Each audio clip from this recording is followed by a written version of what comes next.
I am Selunia of the Taygetan Lunar Chambers. Before I bring what I have come to bring today, I want to ask you something, and I want you to take a moment before you answer.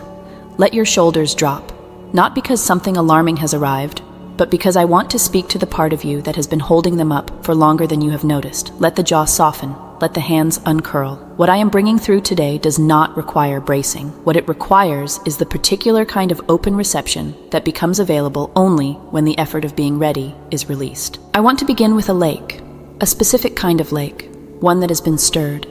Not by weather, not by the natural movement of its own currents, but by hands. Hands that have been present in the water for a long time, months, in some cases years, moving in patterns of well-intentioned motion, reaching, adjusting, seeking, searching. The hands belong to someone who cares deeply. That is important to understand from the beginning. The hands were not careless. The hands were not hostile. The hands were moved by genuine love for the lake, by a sincere desire for the lake to be beautiful, clear, to reflect the sky correctly, to be what a lake is built to be. And yet the result of that sustained, well-intentioned motion is that the lake cannot settle. The sediment is in perpetual suspension. The water cannot clear.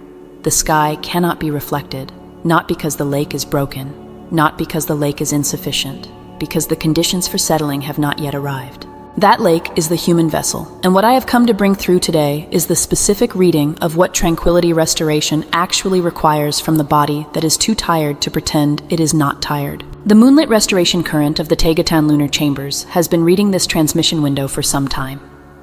What the reading shows is not a global emergency. It is something quieter than that, and in some ways more demanding of address.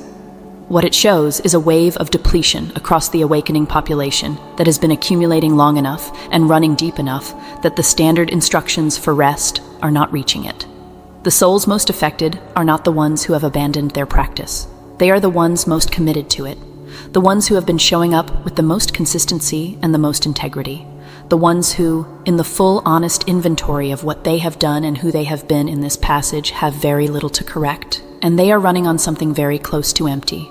I want to sit with you in that before I bring the transmission's deeper layers, because I know what it costs to come here, to this frequency, carrying that particular combination of genuine commitment and genuine depletion. And I want you to receive that I see it accurately, not as weakness, not as spiritual underdevelopment, as the natural physical consequence of sustained output in a frequency environment that does not yet reflect the energy that is flowing through it.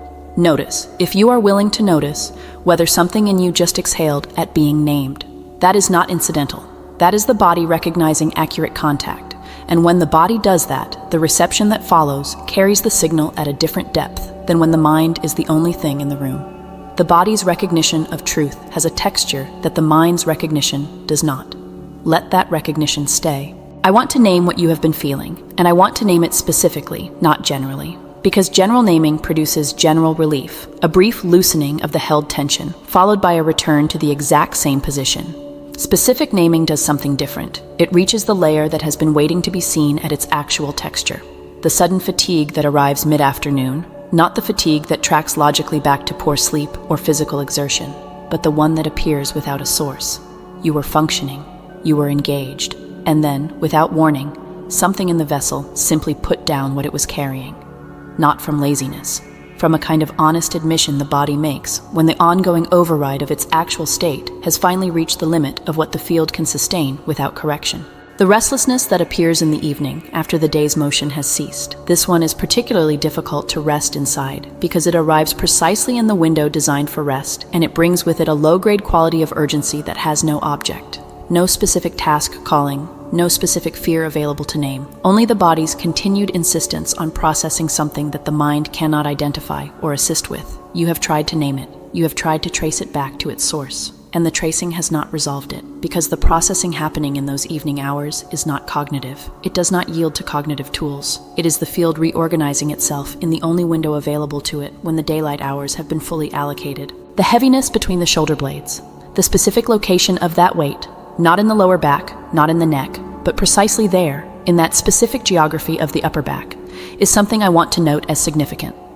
The Taygetan field reading of that location is that it corresponds to the area of the vessel that processes sustained carrying, not single heavy lifts, accumulated sustained weight, the kind that comes not from one large thing, but from the ongoing nature of showing up day after day, as a carrier of frequency in a field that does not yet reflect the frequency you carry.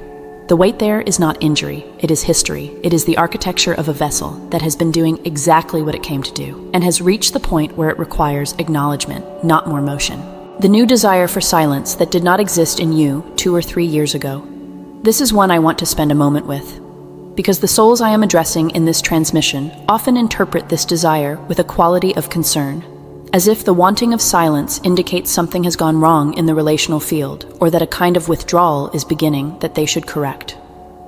I want to offer a different reading. The desire for silence is not the body retreating from its function. It is the vessel's intelligence identifying the specific input condition under which its actual restoration is possible.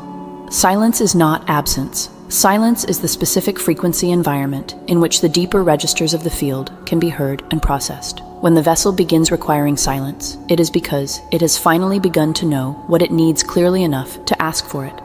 That is discernment, not withdrawal. The difficulty engaging with people who used to feel close. This one asks the most of you because it arrives adjacent to the question of whether something has broken in the relationship or whether something is wrong with you for finding the contact depleting rather than resourcing. The reading I am bringing is this: the difficulty is not about the person.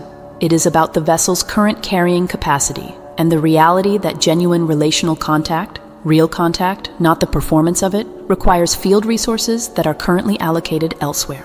The vessel is not rejecting the person. The vessel is accurately reporting its current state. That accuracy is not betrayal. It is the body's only honest available language, and it deserves to be heard without the additional weight of self-judgment.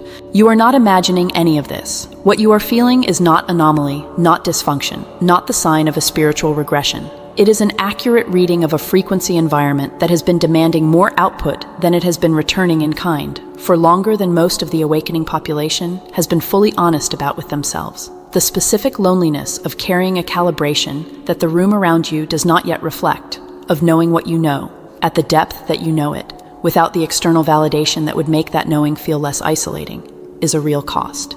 The effort of maintaining genuine inner work without external confirmation is a real expenditure. You have been spending both with a consistency that, when I look at it from the vantage of the Taygetan lunar chambers, produces a response in me that I can only describe as recognition. You have been here, doing this, without stopping. The field sees that. This transmission is part of what that seeing looks like when it finds a signal line through which to arrive. Before I move into the deeper transmission, I want to anchor a specific question, the one the ground crew in the furthest reaches of the current integration passage has been holding without language, often for months. The question is not abstract, it is specific and it is embodied. Is genuine settling still available to me? After this long, and with this much accumulated in the field, is the restoration that I can feel I need actually still within reach? Or have I passed some threshold past which the body's capacity for genuine rest has been too depleted to recover? That question is what the next layer of this transmission was built to answer, and the answer begins on the other side of this marker.